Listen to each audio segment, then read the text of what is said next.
ये है साधना prime news, क्योंकि सच जरूरी है। उत्तराखंड हाईकोर्ट का आदेश, 31 मार्च को विधानसभा में होगा बहुमत का फैसला। सभी विधायक शक्ति परीक्षण में ले सकेंगे हिस्सा। बंद लिफाफे में रहेंगे बागियों के वोट। हाईकोर्ट के पर्यवेक्षक भी रहेंगे मौजूद। पूर्व मुख्यमंत्री हरीश रावत ने हाईकोर्ट के फैसले का स्वागत किया। कहा, कोर्ट ने की है संविधान की रक्षा, केंद्र को मिला है करारा जवाब। यह फैसला दूसरे राज्यों को अस्थिर करने वालों के लिए है सबक। बागी विधायकों को सदन में शक्ति परीक्षण के दौरान वोट देने के अधिकार को कांग्रेस चुनौती देगी। सूत्रों के मुताबिक कांग्रेस 2 जजों की बेंच में करेगी अपील। नैनीताल हाईकोर्ट के आदेश को सुप्रीम कोर्ट में मोदी सरकार देगी चुनौती। विधानसभा में बहुमत परीक्षण पर रोक लगाने की करेगी मांग। मामले में अटॉर्नी जनरल से राय लेगा गृह मंत्रालय। असम में राहुल गांधी ने साधा पीएम मोदी पर निशाना। कहा, वादे करके भूल जाते हैं पीएम। हमारी सरकार बनी तो 10 लाख बेरोजगारों को देंगे रोजगार। और पठानकोट एयरबेस से लौटी पाकिस्तान की जेआईटी जांच टीम के विरोध में कांग्रेस और आम आदमी पार्टी ने किया प्रदर्शन। पीएम मोदी के खिलाफ जमकर नारेबाजी की। पूछा, क्या सरकार पाकिस्तान के आगे कर चुकी है समर्पण।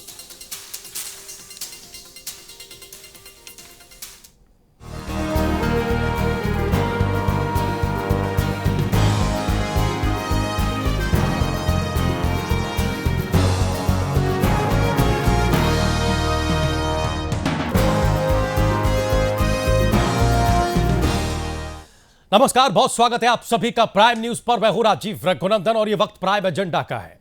उत्तराखंड की सियासत में शय और मात का खेल चल रहा है। अब हार जीत का फैसला 31 मार्च को होगा। दरअसल नैनीताल हाईकोर्ट ने सियासी पटकथा की इबारत में एक नया अध्याय जोड़ दिया है। केंद्र सरकार ने जल्दबाजी में सियासी पटकथा की स्क्रिप्ट तैयार करने के दौरान जिन चीजों की अनदेखी की थी, वो हाईकोर्ट की नजर से बच नहीं पाई। अब गुरुवार को कांग्रेस और बीजेपी के बीच मुकाबला आमने सामने का होगा, लेकिन उससे पहले दोनों पार्टियों के बीच कई पेच फंसे हैं, जिसे दूर करने के लिए दोनों पार्टियां फिर कोर्ट का चक्कर लगाएंगी।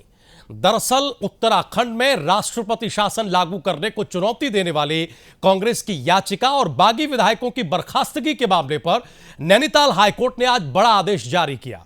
कोर्ट ने हरीश रावत सरकार को 31 मार्च को बहुमत साबित करने के लिए कहा है। इस वोटिंग में बागी विधायक भी हिस्सा ले पाएंगे। हालांकि बागी विधायकों को सदन में शक्ति परीक्षण के दौरान वोट देने के अधिकार को कांग्रेस चुनौती देने का मन बना रही है।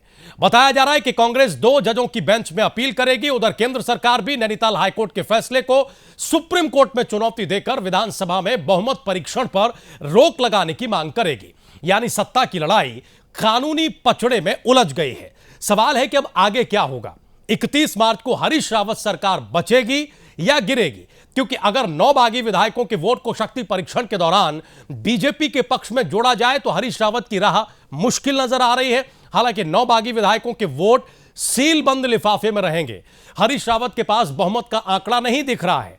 अगर 70 सदस्यों वाली विधानसभा में उनके 9 विधायक उनके पक्ष में नहीं हैं, तो फिर स्थिति क्या बनती है? आज इन सारे सवालों पर ही है प्राइम एजेंडा।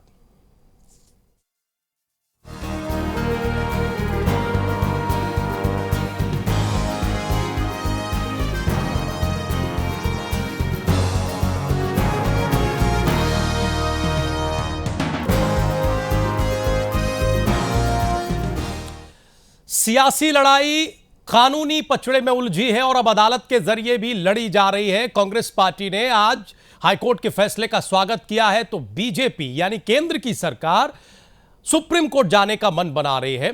उधर कांग्रेस पार्टी भी बागी विधायकों को वोटिंग देने की जो रूलिंग है उसे डबल बेंच में ले जाना चाहती है। अब प्रश्न यह है कि जो कुछ हो रहा है उसके मायने क्या निकाले जाएं और 31 तारीख के बाद प्रदेश की सियासत किस मोड़ पे होगी। अगर मगर के बीच अगर हरीश रावत सरकार ने बहुमत साबित कर दिया तो, और अगर हरीश रावत सरकार बहुमत साबित नहीं कर पाई तो। कई खास मेहमान हमारे साथ मौजूद हैं, हम जल्दी से परिचय करा दें। प्रदीप टमटा साहब कांग्रेस पार्टी के नेता और पूर्व सांसद हमारे साथ जुड़े हुए हैं देहरादून स्टूडियो से। प्रदीप जी, बहुत स्वागत है आपका प्राइम एजेंडा में। हमारे साथ विनय गोयल हैं, प्रवक्ता है उत्तराखंड बीजेपी के।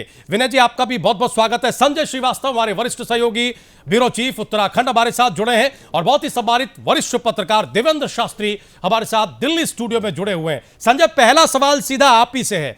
आज जिस तरीके से नैनीताल हाईकोर्ट ने अपनी रूलिंग सुनाई और यह व्यवस्था की कि 31 तारीख को फ्लोर ऑफ द हाउस पर यह तय हो कि बहुमत है या नहीं है, इसे किस नजरिए से देखा जाए फिलहाल? देखिए, आज 12 दिन इस सियासी ड्रामे को हो चुका है और सियासी ड्रामे की पूरी पटकथा, जैसे पटकथा लिखी गई थी वैसे वैसे चल रहा है। हर आदमी जानता था कि 18 तारीख को जिस तरह से भाजपा ने एक साथ केंद्रीय नेताओं के साथ हमला बोला था, तो हर आदमी जानता था कि यह हमला राष्ट्रपति शासन तक जाएगा। और लेकिन हरीश रावत यहाँ सत्ता में है, तो हर आदमी ये भी जानता है कि राष्ट्रपति शासन को हरीश रावत जैसा शख्सियत आराम से नहीं बर्दाश्त करेगा। उसको हर उस मुकाम तक लड़ाई लड़ेगा जहां तक उनकी ताकत होगी और जितने उनके रास्ते होंगे। तो इन सब परिस्थितियों को देखते हुए अभी इसकी लड़ाई बहुत आगे भी चलनी है। ये मत मान के चले हम लोग, ये लड़ाई छोटी है। लेकिन इन सब के बीच में उत्तराखंड के लोगों का जो हाल हो रहा है राजीव जी, वह बड़ा दुर्भाग्यपूर्ण है कि छोटे से राज्य के लिए यह राजनीतिक लड़ाई आज कहां पहुंची है। हम सीधे जाएंगे जरा विनय गोयल के पास। विनय जी, आज हम दिन में जब बातचीत कर रहे थे भारतीय जनता पार्टी के नेताओं से, खासतौर से पार्टी के प्रदेश अध्यक्ष अजय भट्ट से, तो वो इस बात का स्वागत कर रहे थे कि नैनीताल हाईकोर्ट ने बागी विधायकों को वोट देने का अधिकार दिया है और वो इसे अपनी जीत बता रहे थे। हम ये समझना चाहते हैं कि जिस तरीके से बागी विधायकों को वोट देने के अधिकार को आप अपनी जीत समझते हैं, क्या हरीश रावत की सरकार को फ्लोर पर बहुमत साबित करने की जो रूलिंग है इसे भी एक जीत के तौर पर ही बीजेपी देखती है, कम से कम संविधान की जीत के तौर पर? विनय जी, देखिए, ये सब जैसा कि संजय जी ने कहा कि ये सब काम होंगे और जिस प्रकार से सदन हो गया, उसके बाद कोर्ट हुई, उसके बाद हाई कोर्ट तक मामले पहुंच गए, फिर उसके बाद सुप्रीम कोर्ट तक मामले पहुंचे हैं। ये लड़ाई छोटी लड़ाई नहीं है। अब इस लड़ाई ने पूरा विस्तार ले लिया है और अभी तो विधानसभा अध्यक्ष के प्रति अविश्वास का प्रस्ताव भी है, उस पर भी चर्चा होनी है और उसका भी समय अब नजदीक आ रहा है। क्योंकि विधानसभा अध्यक्ष जी ने जिस प्रकार से दुराचरण किया है वो बहुत बड़ा विषय है। आप अपने अधिकारों का दुरुपयोग करते जाएं और फिर कहें कि साहब जो हम कर रहे हैं वो ठीक है, जो संविधान हमें शक्ति दे रहा है हम उसका दुरुपयोग कर रहे हैं तो ठीक है, तो वो चलने वाला नहीं है। एक पक्षीय कार्रवाई नहीं हो सकती। तो अभी तो विधानसभा अध्यक्ष जी के खिलाफ भी अविश्वास प्रस्ताव लंबित है और उसकी भी तारीख नजदीक आ रही है। बहुत सारी राजनीतिक लड़ाइयां हैं जो उत्तराखंड में लड़ी जानी है और इसीलिए उत्तराखंड इस देश में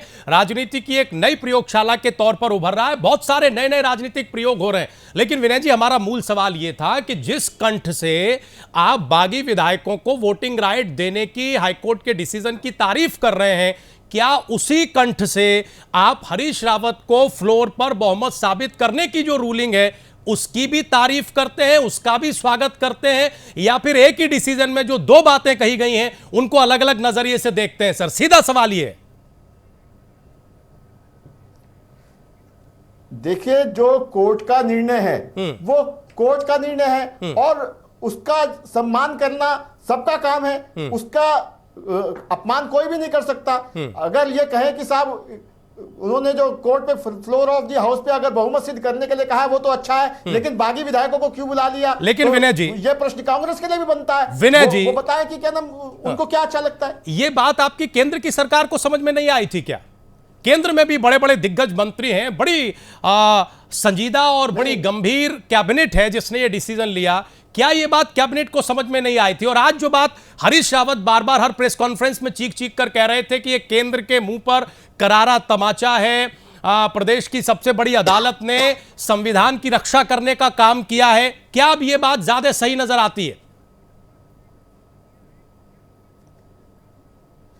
मुझे समझ में नहीं आता कि हरीश रावत जी, ये हमारे यहाँ गांव देहात में कहा जाता है या बेशर्मी तेरा ही आसरा, सरेआम चैनल पर पकड़े गए स्टिंग ऑपरेशन में उत्तराखंड को बेचने की बात कर रहे हैं और उसके बाद भी सरेआम तो होने के नहीं विनय जी, उत्तराखंड विनय जी सरेआम तो आप भी कांग्रेस के विधायकों को हवाई जहाज में ले जाते पकड़े गए का वो व्यवहार कर रहे हैं। विनय जी सरेआम तो आप भी कांग्रेस के विधायकों को हवाई जहाज में ले जाते हुए और 5 स्टार होटलों में नहीं और 5 स्टार होटलों में रुकाते हुए पकड़े गए। मीडिया ने बाकायदा बातचीत की उन विधायकों से, जो विरोधी सुर है वो एक सुर में तब्दील हुए और नया राजनीतिक गाना गाने की कोशिश हुई।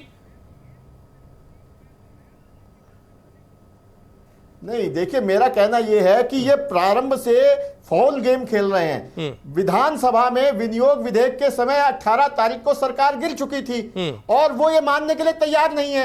18 तारीख की गिरी हुई सरकार में खपच्चियां लगाने का काम ये हरीश रावत जी कर रहे थे। नहीं सर, कैसे गिर चुकी थी विनय जी, कैसे गिर चुकी थी सर, कैसे गिर चुकी थी? क्या पहुंचा? क्या गवर्नर की रिपोर्ट में इस बात का कहीं कोई आधिकारिक जिक्र है? विनियोग विधेयक क्या कोई आधिकारिक जिक्र है? क्या विधानसभा के भीतर वोटिंग हुई?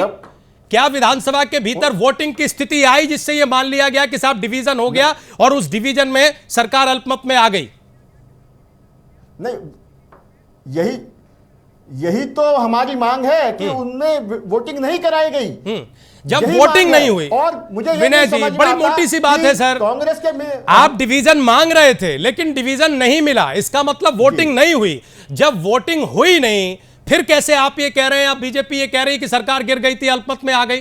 जो काम हुआ नहीं उसे जायज ठहराने की कोशिश हो रही है। अगर ये हो गया होता, नहीं विनय जी, अगर ये हो गया होता तो फिर आप लोग राज्यपाल के पास क्यों गए थे और आपने क्यों ये कहा था कि सरकार अल्पमत में आ गई? मैं आपसे ये निवेदन करना चाहता हूं कि अगर हम क्रिकेट का सीजन चल रहा है आजकल और क्रिकेट में साफ दिखाई दे रहा है कि बोल्ड हो रहा है और अगर एम्पायर आउट ना दे, जिसके पास एम्पायरिंग का दायित्व है, तो क्या करेगा आदमी? थर्ड एम्पायर के पास जाएगा, थर्ड एम्पायर वहां निर्णय करेगा। थर्ड अंपायर जो भी निर्णय करे सर, आप क्रिकेट की भाषा में समझ रहे हैं, थर्ड अंपायर जो भी निर्णय करे, आप थर्ड अंपायर के तौर पर उत्तराखंड में राज्यपाल के पास गए, लेकिन विधानसभा अध्यक्ष जो सदन का अंपायर था उसने आउट की उंगली नहीं उठाई, आउट की उंगली नहीं उठाई और आप लोग फील्ड छोड़कर चले गए। इस बात को क्यों नहीं समझ रहे? जब सदन में वोटिंग हुई नहीं सर, तो कैसे ये मान लिया गया कि साहब सरकार अल्पमत में आ गई? सदन में जिसके ऊपर संविधान की रक्षा का दायित्व है, जो पूरे सदस्य वो किसी एक पार्टी के विधानसभा अध्यक्ष नहीं थे, ठीक, सभी ने चुना था, निर्विरोध चुना था उन्हें, ठीक। विधानसभा अध्यक्ष विधायकों का संरक्षक माना जाता है, बिल्कुल ठीक, सारी बातें ठीक है। विधायकों के संरक्षण करने के बजाय और उस विधानसभा अध्यक्ष की रूलिंग क्या थी? उस विधानसभा अध्यक्ष की रूलिंग क्या थी? उस विधानसभा अध्यक्ष ने यह कहा कि बजट पास है। उस विधानसभा अध्यक्ष ने यह नहीं कहा कि साहब डिवीजन हमने किया और उसमें सरकार गिर गई।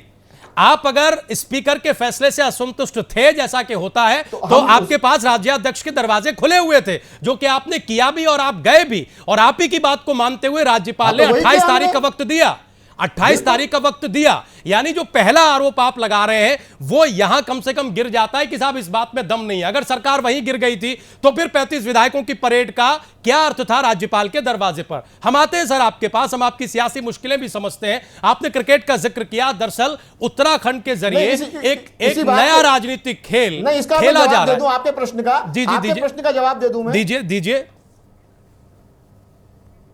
मैं ये कहना चाहता हूं क्योंकि हम वहां गए और उन्होंने हमारी बात नहीं मानी और उसका सारा प्रमाण हमने दिया और जब वो बिल्कुल एक तरफा हो गए तो उसका हमारे पास यही रास्ता था। नहीं, कौन एक तरफा हो गए? और क्या रास्ता हो सकता? कौन एक तरफा हो गए? राज्यपाल ने तो आपकी बात को तवज्जो दिया सर, तब 28 तारीख मुकर्रर की ना विधानसभा अध्यक्ष महोदय। इन्हीं की शिकायत लेकर आप राज्यपाल के पास गए? नहीं, मैं बताऊं आपको, मैं जो बताना चाह रहा हूं, नहीं, हाँ, उन्होंने राज्यपाल महोदय ने क्या किया? इन्हें संदेश भेजा, राज्यपाल महोदय ने इन्हें संदेश भेजा, उसमें कहा कि उच्च नैतिक आदर्शों का पालन करते हुए, उच्च नैतिक आदर्शों का पालन करते हुए संविधान की रक्षा करते हुए वहां पर मतदान कराया जाए। लेकिन उससे पहले ही इन्होंने इतनी उच्च नैतिक आदेश का पालन किया कि विधानसभा के जो माननीय सदस्यगण थे उनको अयोग्य घोषित कर दिया। कब? 27 तारीख को। कब? 27 तारीख को। वो थोड़ा विषय आगे का, हम आएंगे सर उस पर, वो थोड़ा आगे का विषय। हम टमटा साहब के पास भी जाना चाहते हैं और हमारे साथ देवेंद्र शास्त्री जी भी यहाँ जुड़े हुए हैं, बहुत ही सम्मानित वरिष्ठ पत्रकार है। लेकिन हमारे साथ केटीएस तुलसी साहब फोन लाइन पर जुड़ चुके हैं, बहुत ही सीनियर और सम्मानित एडवोकेट है, सुप्रीम कोर्ट के और संविधान के विशेषज्ञ हैं। केटीएस तुलसी साहब, अगर आप इस बात पर रोशनी डाल सकते हो कि इस वक्त बड़ी अजीब सी स्थिति है, सियासत भी चल रही है और अदालत के दरवाजों के जरिए भी खेल आगे बढ़ रहा है। उत्तराखंड में इस वक्त जो पोजीशन है, जहां कांग्रेस पार्टी ये कह रही है कि बागी विधायकों को जो वोटिंग राइट दिया है इसके लिए वो डबल बेंच में जाएगी, और केंद्र ये कह रहा है कि हाईकोर्ट के डिसीजन को लेकर वो सुप्रीम कोर्ट में अपील करेगी। सर, इसे हम कैसे देखें और कैसे समझें? बहुमत साबित भी करना है हरीश रावत को और प्रदेश में प्रेसिडेंट रूल भी है। असल में ये प्रॉब्लम तो सारी केंद्र सरकार की क्रिएट की हुई है, क्योंकि एसआर बोमई की जजमेंट के मुताबिक जी तो राज्यपाल ने उनको समय सीमा बांध दी थी कि आप अपना बहुमत सिद्ध करिए, और 30 तारीख के लिए 28 तारीख के लिए सदन बुला लिया गया था जी। उससे एक दिन पहले प्रेसिडेंट रूल, राष्ट्रपति शासन लागू करना मेरे विचार में तो बिल्कुल सरासर गलती थी और जो सुप्रीम कोर्ट का कानून है उसके विरुद्ध थी जी।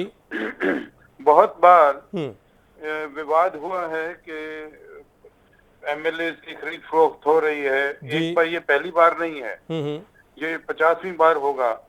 मगर उसके बाद जब ये साबित होता था जी, तो अदालत देखती थी उसके बारे में, और राष्ट्रपति शासन जो है हमेशा उसके बाद लगता है जी।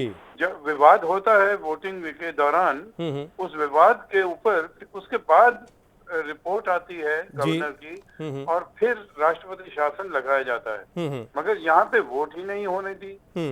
ऐसा लगता है जैसे केंद्र सरकार को इस बात का डर था कि वो जो बहुमत है सिद्ध हो जाएगा मुख्यमंत्री का, तो इसलिए उसको किसी तरह से रोकना था, और ये जो पॉलिटिकल अपॉर्चुनिटी है वो हमारे हाथ से निकल जाएगी। सर, ऐसा लग रहा था, ऐसा लग रहा जिस हड़बड़ी में केंद्र ने काम किया। एक बात की चर्चा जो बहुत हो रही है तुलसी साहब, हम उस पर जरूर चाहते हैं कि आप रोशनी डालें कि क्या विधानसभा अध्यक्ष को इस बात का विशेषाधिकार है कि बजट सत्र में अगर विपक्ष के या सत्ता पक्ष के विधायक डिमांड करते हैं वोट ऑन अकाउंट पर डिवीजन की, तो वो उसे खारिज कर सकता है, या फिर वो उसे मानने के लिए बाध्य है? क्योंकि विधानसभा अध्यक्ष की भूमिका पर बड़े गंभीर सवाल खड़े हो रहे हैं तुलसी साहब।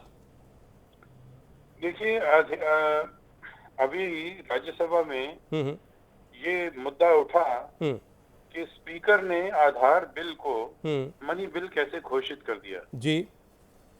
मनी बिल डिफाइंड है आर्टिकल संविधान में, और उसमें एक भी धारा लागू नहीं होती थी जी आधार के ऊपर। मगर जो नेता सदन है राज्यसभा में, उनका ये कहना था कि एक बार स्पीकर ने जब सर्टिफिकेट दे दिया तो उसके बारे में कोई विवाद नहीं हो सकता, और सदन में भी इसके बारे में चर्चा नहीं हो सकती जी। सदन में भी चर्चा अगर नहीं हो सकती तो बाहर कैसे हो सकती है? अगर उसका फैसला सही है या गलत है, या तो अदालत के पास जाएं जी। मगर उसका जवाब ये नहीं था कि राष्ट्रपति शासन लागू कर दिया जाए, जबकि गवर्नर की रिपोर्ट भी नहीं कहती है कि राष्ट्रपति शासन लगा दिया जाए जी।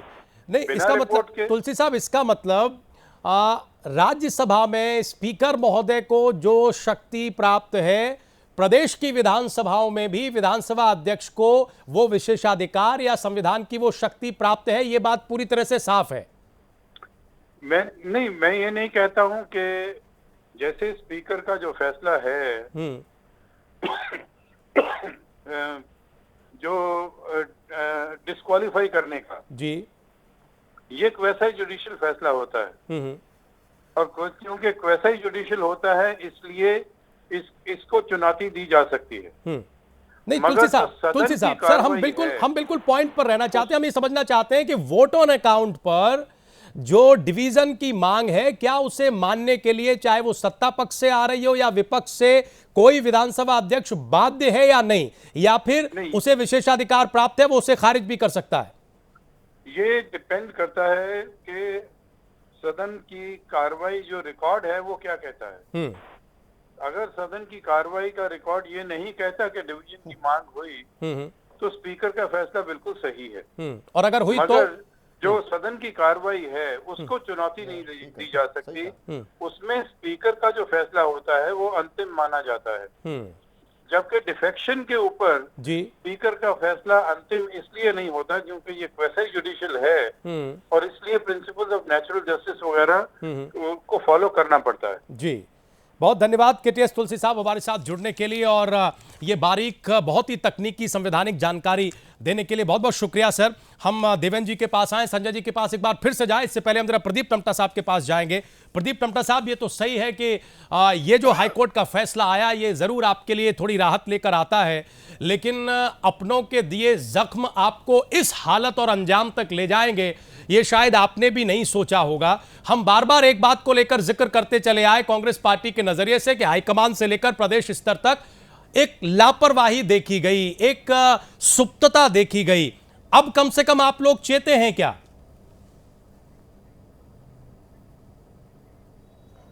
नहीं, राजीव जी, जो बुनियादी यहाँ पर प्रश्न है, आज सवाल उठा है, हम बहस में प्राइम एजेंडे में जो कर रहे हैं कि उत्तराखंड की उच्च न्यायालय ने जो फैसला दिया है वो फैसला सिर्फ उत्तराखंड के लिए नहीं पूरे देश के लिए क्या संकेत देने जा रहा है।